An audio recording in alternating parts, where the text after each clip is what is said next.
what's up? It's Isabella. So before we start the video, I just want to say I have decided on an uploading schedule. I will be uploading every Wednesday at 6 p.m. Eastern Standard Time. Also, thank you so much for 700 subscribers. We're so close to hitting 800 and that is insane. If you want to be part of this amazing family, just click that subscribe button. If you don't want to subscribe, it's okay. Not everyone's your cup of tea, right? So today I'm going to be showing you guys how I edit my Instagram pictures, the filters I use, and what apps I use. Ever since I posted the What's on my iPhone video a couple of weeks ago, I noticed that a bunch of you guys follow me on Instagram. I've been doing this technique for quite a while now, and I just kind of want to show you guys what I do. I've always found these videos really helpful and interesting, so I'm just going to go through everything I do to edit my pictures, and then I'll probably give you like tips and tricks on how to take your Instagram pictures too. Without further ado, let's just hop right into the video. So this is my photo folder. If you want to see what's on the rest of my iPhone, I did post a video on that. I'm going to leave a little thingy somewhere up here. I have Lightroom, Pixar, VSCO, Facetune, and Preview. To be honest with you guys, I just now downloaded Facetune to see what it was like. I don't like it that much. I prefer Pixar. That's just my personal preference. So for my Instagram pictures, first I go on VSCO and I choose the picture that I want to edit. So then I click on the picture and this is what it shows me. I have a specific preset on VSCO. I'm going to show you guys how I created that preset basically. So the first preset and the second preset are the same presets, except the HSL on the first one is turned down a little for the color green, so that's why it looks yellow. But if you do want the green preset, it's literally the same thing. I'm just gonna use the first preset because I feel like that one's really cute. The filter that I use on every single one of my pictures is V5, and unfortunately I think you do need VSCO Plus for this. However, it's $19.99 for like a whole year, and you can edit videos and pictures. They give you a bunch of whole different presets and filters, and also HSL is an option too. If you're constantly posting on Instagram, this is great and I love this app. Anyway, so for the filter, I usually turn it down a bit. I just kind of see what works best for the picture. It really depends on the picture you take. Sometimes I just leave it on 12. Sometimes I feel like it's a little too much, so I kind of just take it down a notch. And then I click on these two little bars and I adjust the exposure. Sometimes my pictures are too bright, so I have to take it down a bit. For the contrast, it's usually taken down. I don't like contrasty pictures, if that's a word. Not too much though, because if I take it down too much, it's just gonna look dead basically. And then for sharpen, I do sharpen my pictures because I feel like it just makes them look really high quality. For this one, I'm gonna take it down because the picture was taken with a DSLR camera, so it's already a good picture. But if it was an iPhone picture, I would sharpen it a little more than usual. So as for saturation, if you want the colors to really pop out, go all out if you want to, girl. I'm just gonna leave mine like it was before because I don't really want to adjust the saturation on this picture.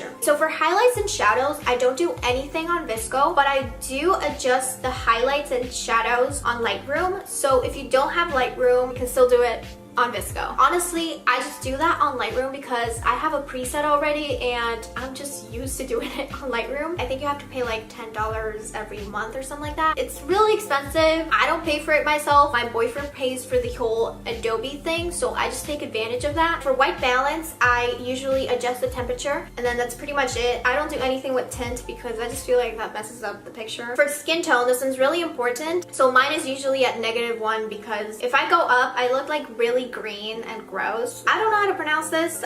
Vignette, I don't know. I don't do anything with that either way, so it doesn't matter. So grain is really important in my pictures. Most of my pictures have grain on them, and that's because I love the aesthetic of having grainy pictures. It really depends on your liking. Personally, I like grainy pictures, but if you don't, that's okay. So mine is usually at 2.5 because that's like the average, you know? Fade. I used to use this so much before, and I'm so glad I stopped using it because this would take the life of my pictures. Split tone, I don't do anything with split tones. And then HSL, this one's really important. So in this picture, for example, I'm wearing a red scrunchie. So what I would do is take the saturation up a bit so that the red on the scrunchie pops. I don't want to make my face look red like a tomato, so usually I would adjust that. with the yellow color, because for me the color yellow basically adjusts my skin tone. If you have like a purple thing on, I don't know, I would go to the purple section and adjust the purple settings. Honestly, HSL is the best thing that has ever happened to me. But anyway, I think I'm pretty much done with this picture. I don't want to do anything else to it. So after that, I save the picture and then I go on Lightroom. I click on the picture that I just edited. Usually I just use my preset and it's called LOL I don't know, because I didn't know what to name it. If I click auto, it basically does the same thing. There's really not much of a difference. Sometimes there is, and I just prefer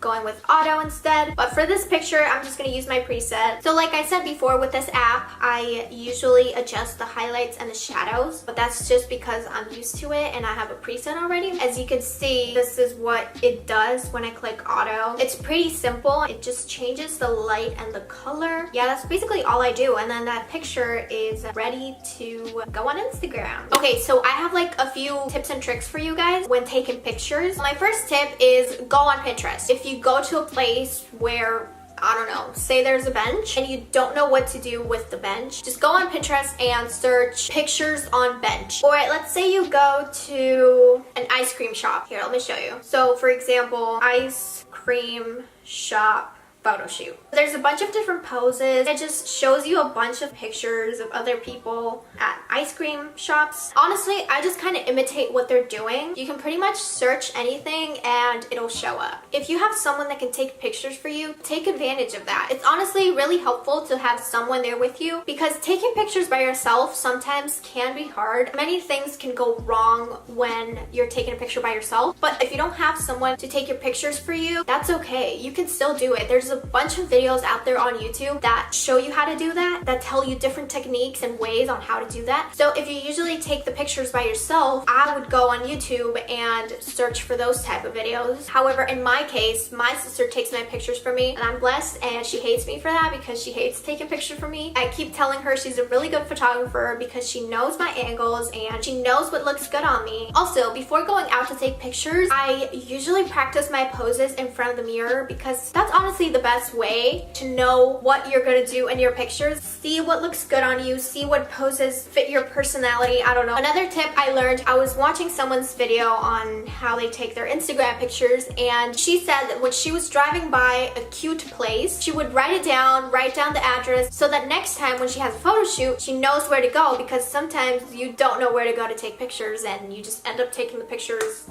in your room. So if you find a cute place, write it down, and then next time when you take pictures, go and check out that place. Another tip, which is like pretty self-explanatory, is always, always, always charge your camera or your phone. There is nothing worse than going out to take pictures with your battery on 15%, because you know it's gonna die like this. Also, a few things that I've learned is bring music with you. Taking pictures can be boring and quite awkward sometimes because you're just there like standing trying to make yourself look cute for the gram. But I feel like with music sometimes I kind of just like relax and do my thing. So whenever my sister and I are taking pictures, I usually take my phone with me and we play music and we play our favorite songs. So music is great. That's all I have to say. Also, take water with you. Sometimes you can get thirsty. If you're planning on doing a photo shoot, I would suggest taking a bag with a bunch of outfits planned and try to stay in public places, because you don't want to change in the middle of trees. So yeah, that's basically it. I think that's all. Alright you guys, that is it for today's video. I hope you enjoyed. If you did, don't forget to give it a big thumbs up. Subscribe down below to be part of this amazing family. Don't forget to hit that bell button so that you get notified every time I upload. I love you guys so, so much, and I will see you guys in my next video. Toodles!